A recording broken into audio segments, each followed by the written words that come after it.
Nĩ wiki ithatu riu kuma riria aikari aya a Makongeni mamomoreirwo nyumba ciao niguo thirikari yake nyumba cia raithi na kuria thirikari yamerĩire gukamariha thutha wa kumahe thikũ ithano cia guthama cikaro ciao. Na Kenya Railways Retirement Benefit Scheme ilituita ikipanga maneno ya affordable housing.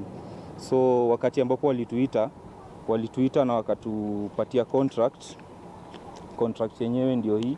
Contract yenyewe ilikuwa inasema that immediately after compensation tumepewa a period of 5 days kuvacate.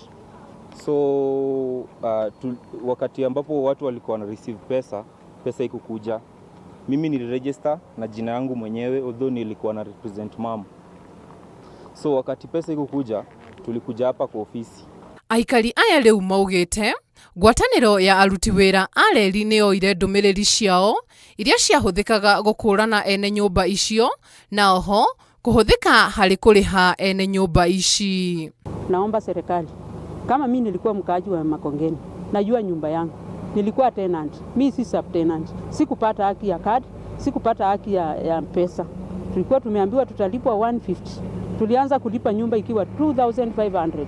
Laila akakuja akasimama hapa akasema tutakuwa tukiendelea kulipa 1500 na tukaendelea kulipa. Na kuna watu hawanjai lipa ndururu walipewa pesa yao. Hapa tunakuja tuko na 2 weeks tukikuja.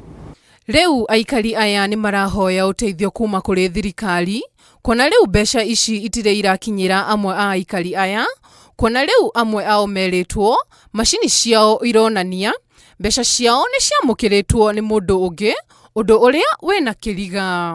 Mimi ninaomba mtusaidie, tumenyanyaswa kila siku, hatuna fare kutoka mahali tunakaa, tunakuja hapa kila siku, wengine tunatoka hapa mpaka saa 4 ya usiku na hatuna mahali ya kuenda, lakini wanatuambia nyumba zetu zimelipwa watu wengine. Mimi mwenyewe nimeambiwa nyumba yangu imelipwa mwingine, nikawauliza na mwenye kulipwa sinaendana aje na nilichukuliwa ndata. Wanasema ati huyu ndio anaonekana alilipa pesa yangu. Ngiribotera Inooro TV, retwa riakwa ni Juliet Wadia wa Muthoni.